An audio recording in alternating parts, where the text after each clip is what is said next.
Disney World's premier park is Disney's Animal Kingdom, and in this review, I will explain why. The park originally opened back in 1998, mostly as a showcase of animals, with a safari attraction being the main draw. And it felt so real because of how many trees there were in the park. It's just a really beautiful theme park. The park still doesn't have too many rides, but they got their first signature attraction in 2006 with the Vekoma Coaster Expedition Everest Legend of the Forbidden Mountain. This coaster at the time was the world's most expensive roller coaster on Earth. It cost $100 million, and it's still great to this day. Your experience for Expedition Everest starts in the queue, which is very detailed. In fact, the whole ride is extremely well themed. I think Expedition Everest has an argument as the best themed coaster in the entire world. And when you're on the coaster, you'll experience a backwards section and a 50-mile-an-hour, 80-foot tall drop. This is still one of the park's best attractions that cannot be missed. But probably the most unique ride here is the Kilimanjaro Safaris. I really loved what they did here. It really just feels like you're out in Africa, and you see tons of great animals. I really enjoyed this attraction, and it's a long experience too. Plus, if you're not going out to Africa anytime soon, this is probably the closest thing you're going to get here in the United States. The newest land to be added to the park is Pandora: The World of Avatar. This land is just stunning. It's hard to put into words how incredible this land is, and this is really one of those instances that video does not do it justice at all. I think some people would say that this is Disney's best theme park land that they have ever done. And incorporated into this land, you can find two excellent rides to experience. The first of which is Na'vi River Journey. This is an underrated boat ride. Now, it does feel a little bit short, but I still think what you get easily makes this an awesome attraction. Plus, this ride has one of the best animatronics Disney has ever done. Just look at her. It's just really amazing what they were able to do with this animatronic. It's just so good.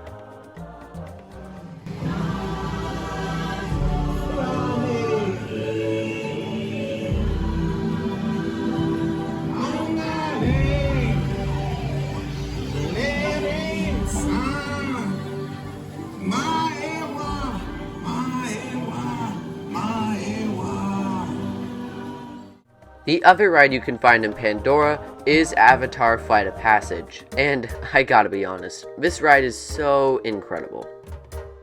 The queue starts outside, and then it takes you inside, and eventually into a lab, where you see this animatronic in a tank. I mean, how cool is that? Where else can you find that? As for the ride itself, it is jaw-dropping. You board what looks like a motorcycle, but is actually a banshee, of course, and you can feel it breathing against your legs. Just a superb ride experience. Speaking of dark rides, another one you can find here is Dinosaur, which I also think is underrated. It uses the same ride system as Indiana Jones at Disneyland. Is it as good as Indiana Jones? Well, no. But I still really enjoy Dinosaur as you go back in time and try to get a iguanodon. Some may say that this ride is just okay, but I think it's pretty solid. Located next door is Triceratops Spin, which we don't talk about it. In fact, I'll come back to the Dino-Rama area a little bit later, because I have some thoughts on it. Finishing up the attraction lineup, It's Tough to Be a Bug is a pretty fun show that should not be missed. Plus, it has a pretty unique queue line as well. Animal Kingdom also has a bunch of trails that you can experience. We didn't really go on any of these during my stay. Animal Kingdom also has a rapids ride. Now, for these experiences on the rides, let's talk about the waits. I was at the park pretty much a year ago in April of 2021. So I would give you a recommended touring plan, but it's completely different from when I was there. That being said, if you can get the Genie Plus Fast Pass, I think you should do it. You can get this through the Walt Disney World app, and speaking of the Walt Disney World app, you should get it. It not only gives you up-to-date wait times and your fast pass, but you can also mobile order, which is a huge time saver. If a restaurant is mobile order friendly, then it's pretty much a no-brainer due to mobile order. Speaking of food, Satu'li Canteen was my favorite meal here. The food was delicious, and you can find it in the Pandora Land that I mentioned earlier. Now, park admission here is going to be more expensive than most other parks. We've come to expect this from Disney at this point, as they tend to charge 3 heads, 2 arms, and your kidney to just get in. Okay, just kidding. In all seriousness, tickets for this park will run you about $100. But is it worth it? I definitely think it is. For the quality you're getting with Animal Kingdom, I think it is worth the price of admission, quite literally. Touching on merchandise, I wasn't really paying attention too much, but I did get a couple Expedition Everest things.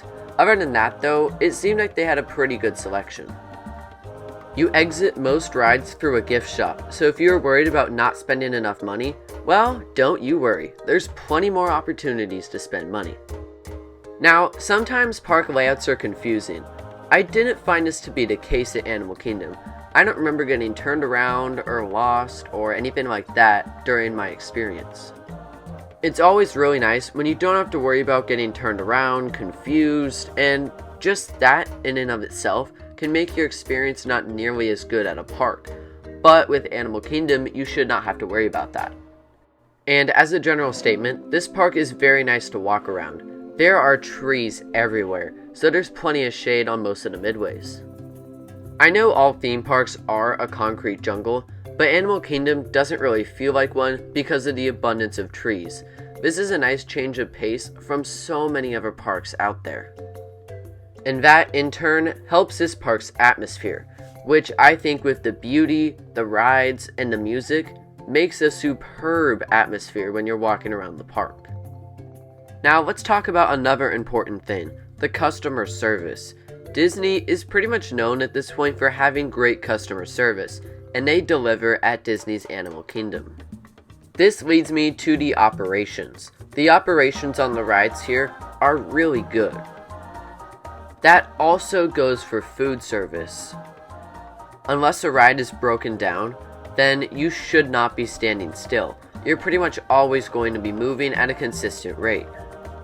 And again, this is another thing that if a park has really bad operations, it just makes your experience not as good because the lines aren't moving and it just doesn't make it as fun. But with Animal Kingdom, you get great operations, so you don't have to worry about that at all.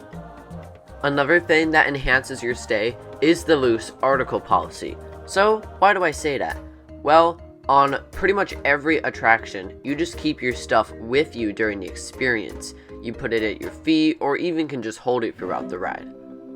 You don't have to worry about lockers or putting your stuff in bins while you're on the ride, none of that jazz. And one final note on convenience, operations, cast members. The cast members here seemed very friendly. Every interaction I can recall was a good interaction. And it seems this park is run very well, and it's evident in all the things I was just mentioning. This park really does have a great guest experience. Now, towards the beginning of the video, I mentioned that I was going to come back to Hester and Chester's Dino-Rama.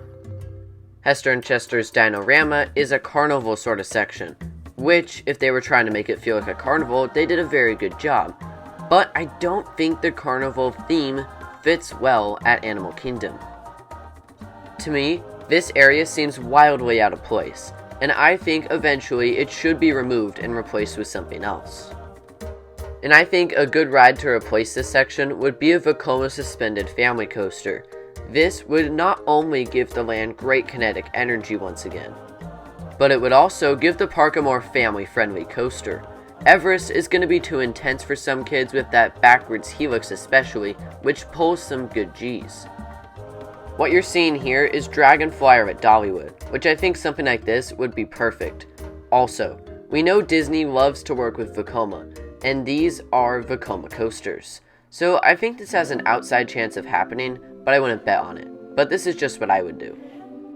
Anyways though, at this point I think it goes without saying that I recommend Disney's Animal Kingdom. As you've heard me say over and over and over, this park excels in so many different areas. From the appearance, to the natural beauty, to the rides, to the operations, there really isn't anything that this park doesn't do well in my opinion. Before I took my first trip to Disney World, this was the park I was most excited for, and now it's the park I want to go back to the most.